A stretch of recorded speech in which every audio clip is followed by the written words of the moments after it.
자, 오늘 꿈 볼까요? 다시 한번 이제 꿈을 읽어볼게요. 그 자동차를 타고 리비에라 근처를 여행하고 있었죠. 근데 이제 근처라 그러니까 자꾸 리비에라에 도착하지 않고 리비에라 근처에서 이런 일이 지금 이루어진 걸로 생각들을 해요. 근데 전체 꿈 내용은 그냥 리비에라예요. 근데 이게 근처라 그러니까 근처라는 말에 꽂혀가지고 이제 무의식의 입구라는 둥 마치 그 리비에라하고는 상관이 없는 것처럼 하니까 대상이 불분명해지는 거죠. 꿈이라고 하는 것은 그렇게 분명하지 않아요. 어쩌면 근처인데 실제 내용은 리비에라 지역을 설명하고 있어요, 사실은. 그래서 그때 누군가가 나에게 이제 무슨 얘기를 해주죠. 그 나라에서 리비에라라고 하는 지역이죠. 지금부터 2달 동안 머무는 사람에게만 위로 향하는 도로와 아래로 향하는 도로를 이용할 수 있다. 최소한 2달인 거죠. 이 2라고 하는 숫자가 계속 나와요. 이 꿈의 주제는 2고요. 그 2는 전부 상반된 거예요. 위로 아래로. 그죠? 동서. 그 다음에 뭐 녹색, 하얀색. 응? 이런 식으로. 그래서 또한 모든 자동차들이 위쪽으로든 아래쪽이든 한쪽 방향으로만 이제 다를 수 있는 거죠. 그래서 방향은 매일 반대로 바뀌고요. 월요일에 이쪽 방향으로 달리면 화요일엔 저쪽 방향으로 달리는 이런 식인 거예요. 같은 요일에 만약에 오르로 내려가 하면은 동시에 못 보잖아요. 그러니까 월요일 날 올라갔으면 이제 화요일 날은 내려오면은 다 보잖아요. 그죠? 시간차가 있어야 되는 거예요. 결국 시간의 문제고 방향성의 문제인 거죠. 어찌 보면 나선 형식의 방향이 되는 거예요. 그래야만 모든 방향에서 아름다운 경치를 두루 즐길 수 있습니다.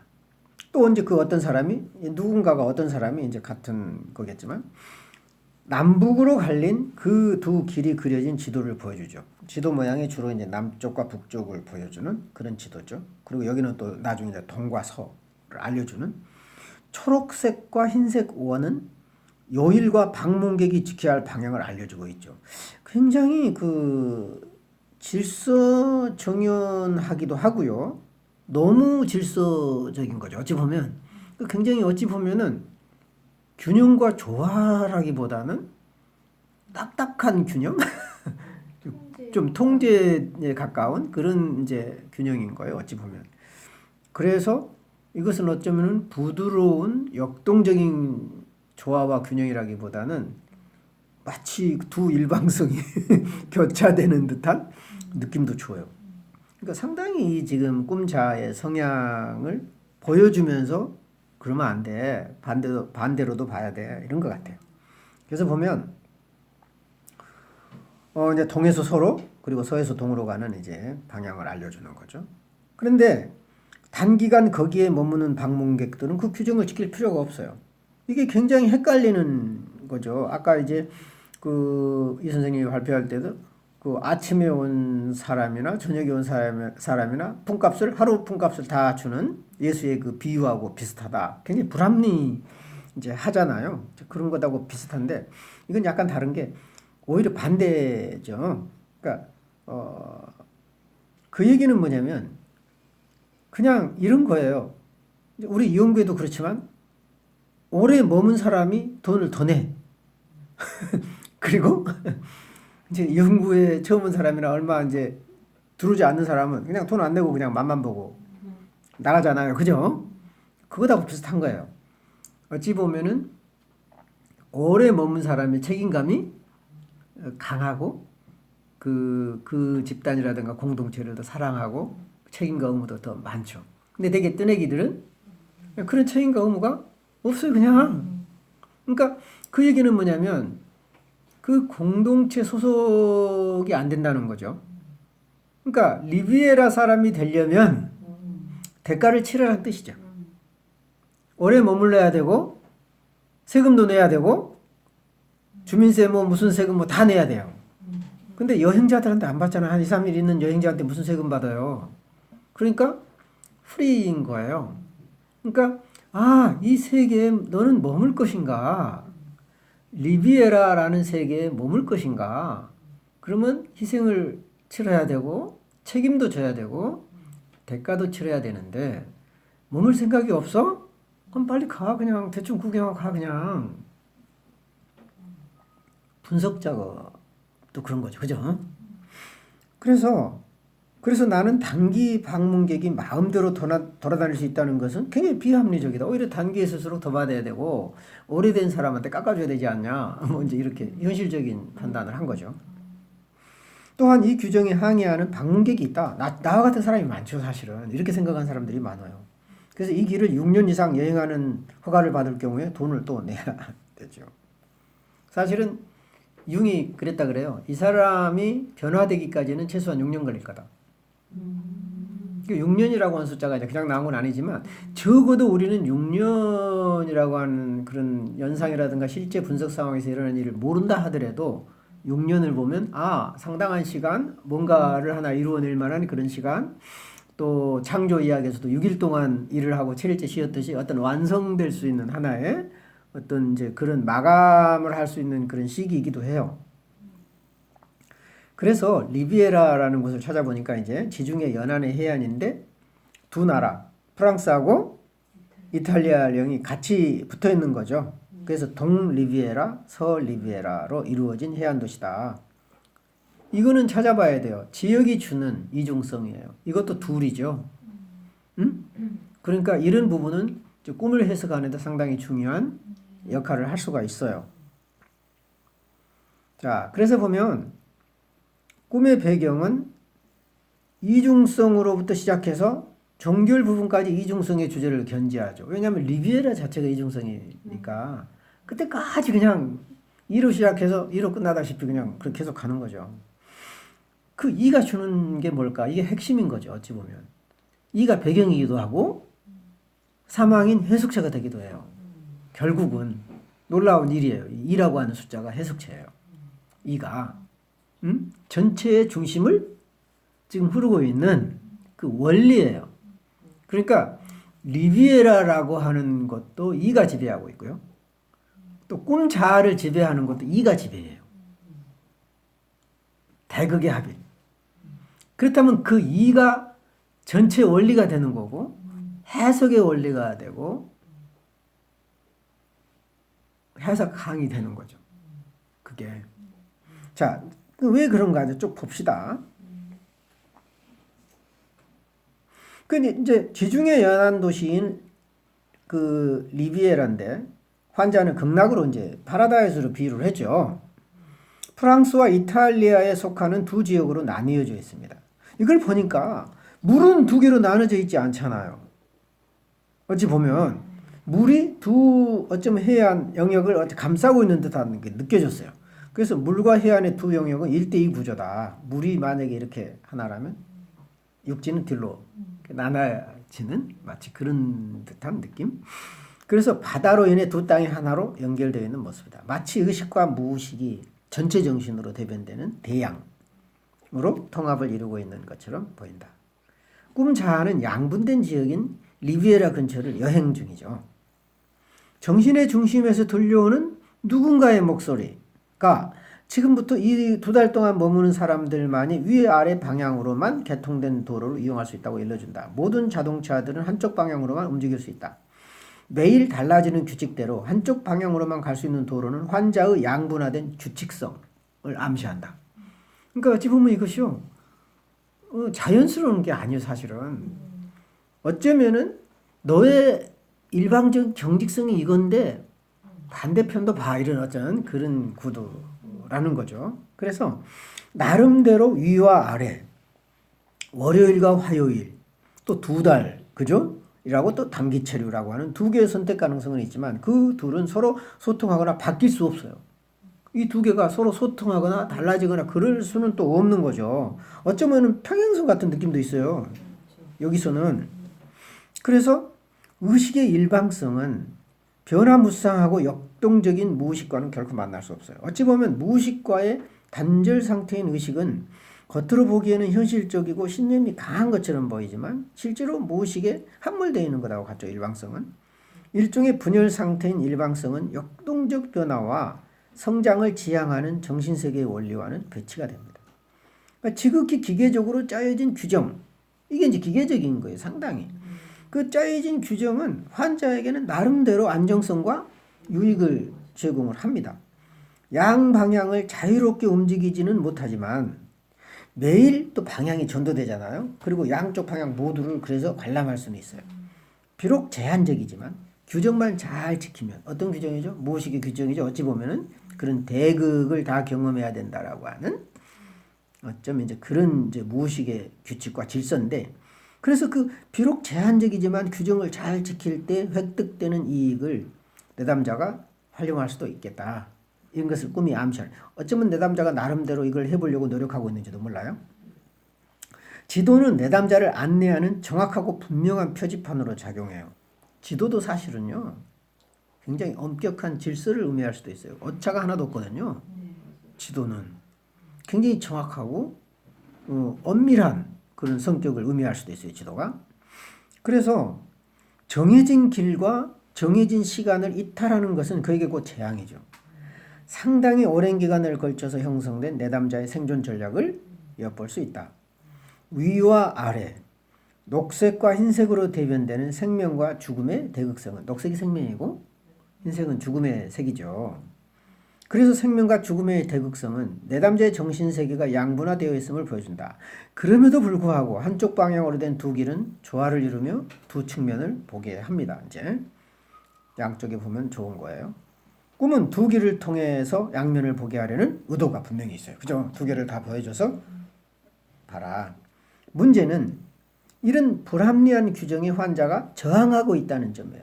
어쩌면 그 무의식이 요구하는 역동성 혹은 자연성, 그리고 균형과 조화의 원리를 지금 이 환자는 수용을 못하는 거죠. 왜냐하면 그러면 손해보고 이치 안 맞으니까, 환자가 볼 때는.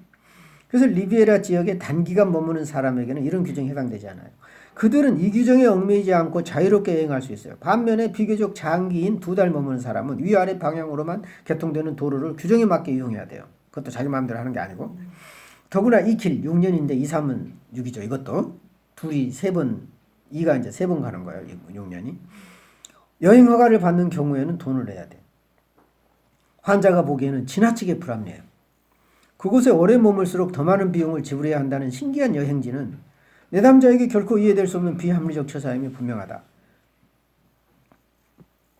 실제로 융이 내담자의 태도를 완전히 변화시키는 데는 6년이 걸린다고 했다는 거죠. 꿈의 의도는 뭘까? 이거 아니면 저것이라는 이분법적인 논리에 오랜 기간 적응한 사람들은 오히려 그 오랜 기간 적응한 만큼 오래되면 오래될수록 그 기간에 비례해서 더 많은 대가를 지불해야 된다는 의미도 있어요. 오래 여기 머물수록 분석 기간은 또 더 길어지고 더 비싼 대가를 지불을 해야 되는 거예요. 요즘 내가 계속 우리 인간은 변하기 힘들다는 얘기를 계속 하잖아요. 그럼 왜 상담을 해?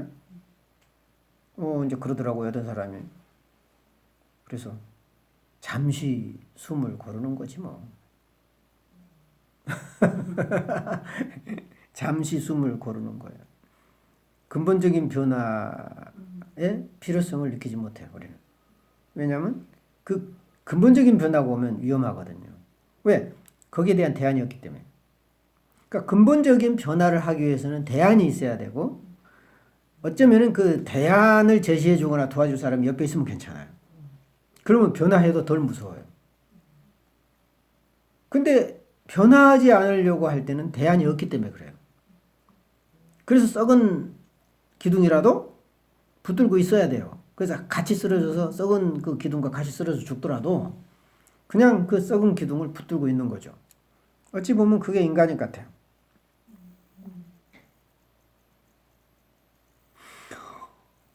자신의 일방적 신념에 갇혀 사는 동안 외부 세계와의 단절은 심화되죠. 그래서 인생은 여행자의 삶과도 같다. 한 지역에서 지나치게 오래 머물면 다른 세계를 볼 수가 없죠. 합리적인 의식세계 안에 갇혀 지낸 기간이 오래될수록 비싼 대가를 치러야만이 불합리하지만 생명력이 있는 무의식의 세계를 경험할 수 있다는 것을 꿈이 알려주고 있다. 무의식의 세계에 오래 머물수록 무의식을 알고 경험하게 된다는 거죠. 그래서 무의식의 질서와 규정은 의식의 시각에서 볼 때 비합리적이에요. 되게 이제 정신분석을 공부하는 사람, 무의식을 공부하는 사람들, 초보자들은, 처음 온 사람들은 빨리 급하게 알아버리려고 그러잖아요. 이제 거기에서 안 되니까 좌절하거나 무시하고 떠나버리는 사람도 굉장히 많아요. 또 그리고 정신분석을 오래 받고 이제 이 융심리학이라든가 오래 하면 편해질 것 같은데 편해져요? 어떤 점에서는 좋은 점이 굉장히 많지만 어떤 점에서는 또 다른 부담이 우리를 힘들게 하죠. 차원이 다른 거죠. 다시 말하면 이전에 치르지 않아야 할 비싼 비용을 공부하면서 치러내는 거죠. 이거 그래 그러니까 안 하는 게 좋겠죠. 왜 그걸 자꾸 해가지고 시간이 갈수록 막 돈을 지불해야 되고 세금 더 내야 되고 예전에는 고민 하나도 안 할 거 가지고 고민하고 사서 고생하는 것 같고 그 옛날에 있었던 그 속임수와 역동은 다 사라지고 사람이 힘이 없고 잠잠해지는 듯한 그런 아주 손해볼 것 같은 느낌이 이제 좀 들죠. 그런 것하고 비슷해요. 오래 머물수록 대가를 더 지불하고 세금도 더 내야 되고 더 성숙해져야 되고 어찌 보면 힘들어져요. 그래서 이제 오랜 기간 동안 여행지에서 오랜 기간 머물면 그곳의 질서에 적응하게 되고 알게 되죠. 저도 이제 해외여행을 쭉 해봤습니다만 짧게 여행하면 사실 몰라요. 그러니까 어쩌면은 한국에서 이제 외국 나갈 때 한국 시각으로 보는 거지 그 외국인의 시각에서 볼 틈이 없죠. 그냥 한국 사람이 그냥 나가서 좋은 거 구경했다. 우리는 없는데 저거 있네. 뭐 이런 정도지. 정말 거기에서 사는 외국인의 느낌으로는 못 보잖아요. 그럼 최소한 2달, 3달, 몇 년 살면 이제 그쪽 사람의 입장에서 볼 수 있다는 거죠. 바로 그 얘기를 하는 거죠, 이제. 그러면서 이제 오래 살려니까 대가도 더 치러야 되고 이제 많은 어려움도 이제 겪게 되는 거죠. 그래서 그것은 분석 과정을 상기시키기도 해요. 이 과정이 오랜 시간에 걸쳐 상당한 대가를 지불할 때 새로운 세계를 경험하게 되기 때문이다. 그런다고 해서 이것이 꼭 분석이다라고 정의를 내릴 수는 없어요. 다만 그렇게 우리가 추론해 볼 수 있는 거죠. 이거 분석이다. 이렇게 지난번에 내가 이건 뭐 기계라는 게 무슨 이용이고 뭐 하는 방식은 뭐 분석 과정이다 뭐 이렇게 얘기했다고 그래서 그건 아닌 거예요. 어찌 보면은 그것은 추론이고 실제 꿈이 주는 메시지에서는 이제 그런 암시가 있을 수도 있고 없을 수도 있는 거죠. 자 이제 그 기호 3항으로 한번 볼까요? 왼쪽은 기호예요. 그리고 괄호하고 우리가 조금 편하게 생각하면 주체로 볼 수가 있겠다. 그 다음에 오른쪽은 2항으로서 대상이죠. 일종의 목표인 거예요. 이 목표를 오브젝트라 그러는 거예요. 그래서 내가 리비에라 근처로 갔다라고 하는 것은 어떻죠? 리비에라를 나는 목표로 삼았어요. 왜냐하면 리비에라 근처에 있다라고만 얘기했는데 결국은 이 리비에라가 전체 이야기의 대상이고 지금 꿈자아가 가야 될 것이고 알아야 할 것이에요. 다시 말하면 꿈자아가 알아야 할 것이 리비에라예요. 지금. 그러니까 리비에라의 정체를 알아야 돼요. 그럼 리비에라라고 하는 것이 어쩌면 뭐냐? 어떤 무의식의 그 특징을 보여주는 하나의 부분으로 볼 수 있는 거예요. 어쩌면 그 리비에라라고 하는 것이 하나의 샘플을 보여주고 있는 거죠. 그러면 중간이 뭐냐? 아까 뭐 차라고 그랬잖아. 리비에라로 인도에는 차가 중간이냐, 중간 해석체냐, 아니면 뭐예요? 길이냐? 오히려 길인 거예요. 자, 여러분 꿈에서 차가 이어주나요? 다리가 이어주나요? 다리가 이어주잖아요. 걸어가든 차 타고 가든 마차로 가든 차나 마차가 이어주는 수단이 아니죠. 두 영역을 이어주는 거는 길이나 다리죠. 그렇게 봐야 되는 거예요. 그러면 그 길은 여러 가지 상징적인 의미가 있어요. 나를 인도하는 길에서 나하고 관련이 되고 이 길은 또 리비에라로 연결되어 있기 때문에 공유되면서 어느 쪽에도 속하지 않아요. 나한테도 속하지도 않고 대상인 리비에라도 속하지 않으면서 두 영역을 이어주고 두 영역의 배경이 돼요. 근데 차로 해버리면 차는 나한테만 속하지 리비에라에는 속하지 않아요. 오케이? 그래서 해석하게 되면 안 돼. 오케이? 이제 상당히 내가 이제 구별을 지금 해준 겁니다. 그 다음에 이제 두 번째도 이제 나죠. 나. 꿈자라 안 하고 이제 일단 나로 했습니다. 그러면은 두 번째도 전부 리비에라예요. 리비에라를 알아야 할 목표가 계속 있어요. 처음부터 끝까지. 그러면 리비에라를 어떻게 알 거냐예요. 그 원리. 리비에라를 알게 해주는 원리인 거예요. 일반 법칙인 거예요. 무엇을 통해서 내가 여기를 알 거냐? 길과 시간이죠. 길은 공간이죠. 공간과 시간이에요. 시공의 문제예요. 공간과 시간이라고 하는 것은 누구에게나 공유되고 넘어서 있어요. 그러니까 이 길은 뭐냐면 단순히 상하로 예를 들었을 뿐이지 모든 길이 그래야 되는 거예요. 가는 길이 있으면 오는 길이 있다는 거죠. 이 가는 길만 있고 오는 길이 없는 길은 없어요.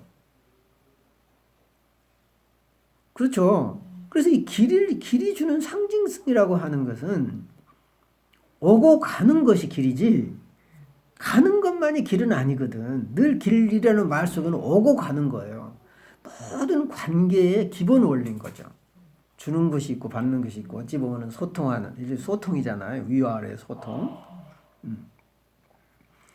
시간도 누구나 다 포용하면서 하나의 변화를 주는 거고 길도 그렇고 어쩌면은 길이 나선형적인 움직임을 한다면 시간도 나선형적인 움직임을 하는 거죠. 그래서 나하고 리비에라의 중간에서 이 길과 시간이라고 하는 것은 리비에라가 가지고 있는 원칙이기도 하지만 내가 배워야 할 원칙이기도 하면서 그 둘에 속해 있지 않아요. 종속돼 있지 않아요. 사실은.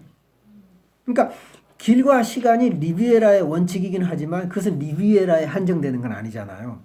원리 면에서 어쩌면 리비에라를 지배하고 지탱하는 원리지 리비에라에 소속된 건 아니죠.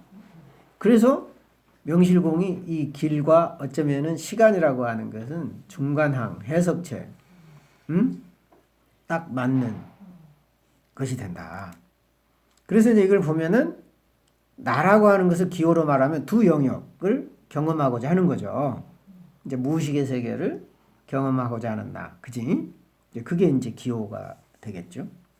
그 다음에 이제 리비에라는 경험해야 할 세계죠. 꼭 무의식이다 말할 필요가 없어요. 여기서는 무의식이라는 얘기도 없어요, 사실은. 꿈 이야기 속에는.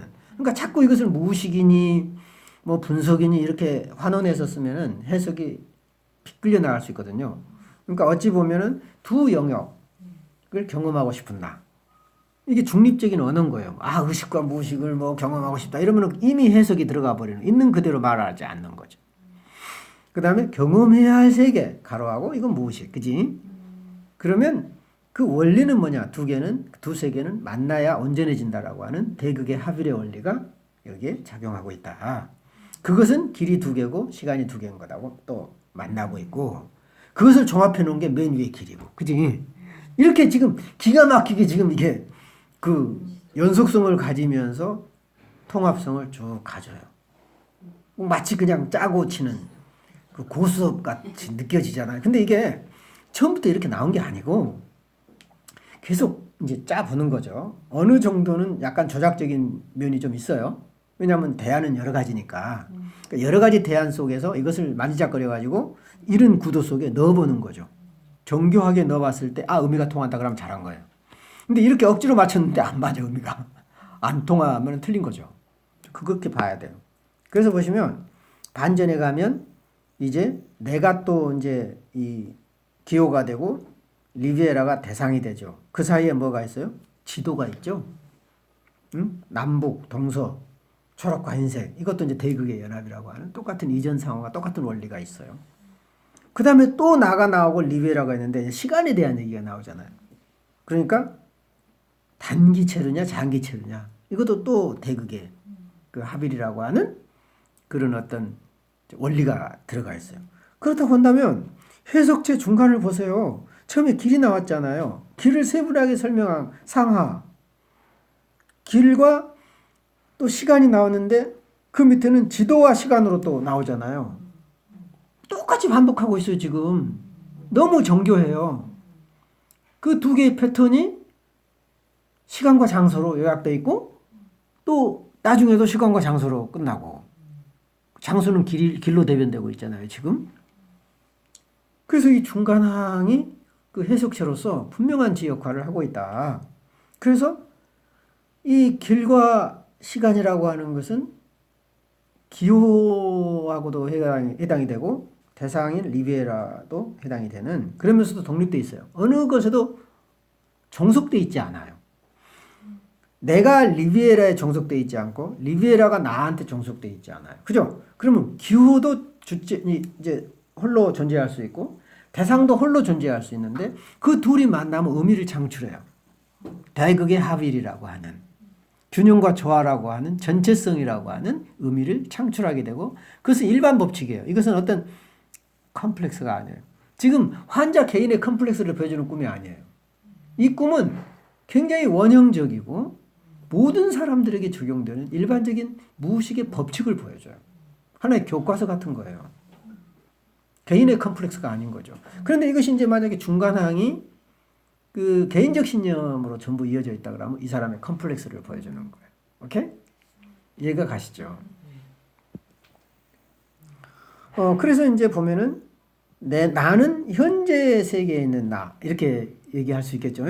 의식 속에 있는 나. 그럼 의식 속에 있는 나는 무의식의 세계를 지향하잖아요. 그것은 미래의 세계고 어쩌면은 미지의 세계라고 표현할 수도 있겠고 무의식의 세계라고 표현할 수 있는데 그 둘을 이어주는 것이 결국은 대극, 상반된 것의 조화. 그리고 이것은 시간과 공간의 공유를 통해서 이루어진다. 어쩌면은 공간을 통해서 이쪽 저쪽 세계를 우리는 구경하잖아요. 여행하는 목적은 뭐예요? 무의식의 세계를 경험하는 거거든요. 사실은 여행은. 나는 여행을 굉장히 권해요. 왜냐하면 의식의 확장이거든요. 여행은. 단순히 머리 식히는 게 아니에요.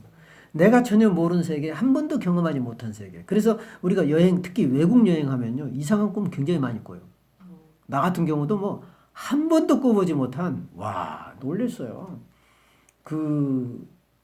정말 조그마한 뱀이 갑자기 큰 구렁이로 변해가지고 구렁이 머리에 왕자가 써 있어가지고 나를 공격하려고 하는 그런 꿈 꿔본 적이 없는데 내가 이제 스위스에 가서 있을 때 그런 꿈을 꿨어요. 그런 진기한 꿈들, 한 번도 한국에 있을 때는 꿔본 적이 없는 꿈인데 그런 진기한 꿈들을 연속적으로 꾼 거예요. 그리고 이제 정말 신기한 경험도 하는 거예요. 그 예배 시간에 이제 가까운 교회에 있는 교회를 갔는데 독일어로 이제 예배를 보는 교회였어요. 근데 이제 거기서 예배를 보는데 갑자기 이런 느낌이 드는 거죠. 내 휴대폰이 그 알람으로 이제 그 소리가 나도록 켜져 있는 느낌이 들었어요. 그래서 혹시라도 뭐 외국에서 나한테 전화 올 때는 거의 없잖아요. 그런데도 불구하고 혹시 전화 올지 모른다는 생각 얼른 들어서 예배 시간 중간에 딱 핸드폰 꺼내가지고 껐어요. 그 진동으로인가 뭔가 하는데 그렇게 한순간 전화가 때리러 온 거예요. 그러니까 그 전번에 나를 만났던 한국 여행 가이드인가 누군가가 오늘 쉬면 어디 안내해 주겠다고 이제 연락이 온 전화였는데 그거 켜놨으면 예배 시간에 그냥 따르릉 하고 울리고 난리 날 뻔했죠. 그러니까 이게 뭐냐면 동시성의 그 원리를 경험을 했잖아요. 그 순간. 그러니까 이런 아주 굉장히 그 미세한 미묘한 경험들을 외국에 나가서 특히 나는 그때는 이제 굉장히 긴장돼 있고 또 이제 융심리학 공부하고 뭐 이러느라고 굉장히 그 긴장됐고 막 그 아주 미세한 그런 감각이 발달돼 있었나 봐요. 그래서 꿈도 그렇고 온 몸이 이제 작용을 하는 거죠. 그래서 여행한다는 것 자체는 일종의 무의식의 세계를 이제 경험하는 거다. 그리고 그 중간에 있는 것은 시간 속에서 경험하고 공간 속에서 경험하는 거예요. 어쩌면 시공의 원리, 그것은 대극의 조화가 시공 안에 들어가 있는 거예요, 사실은. 공간적으로도 대극의 합일이 돼야 되고 시간적으로도 미래와 현재, 과거가 합일이 돼야만 진짜 전체성을 이루죠. 그 원리가 있어요. 사실은 중간은 시간과 공간이에요. 분명하게 드러나는 거예요. 그것은 대극의 원리로 이루어져 있다. 오케이?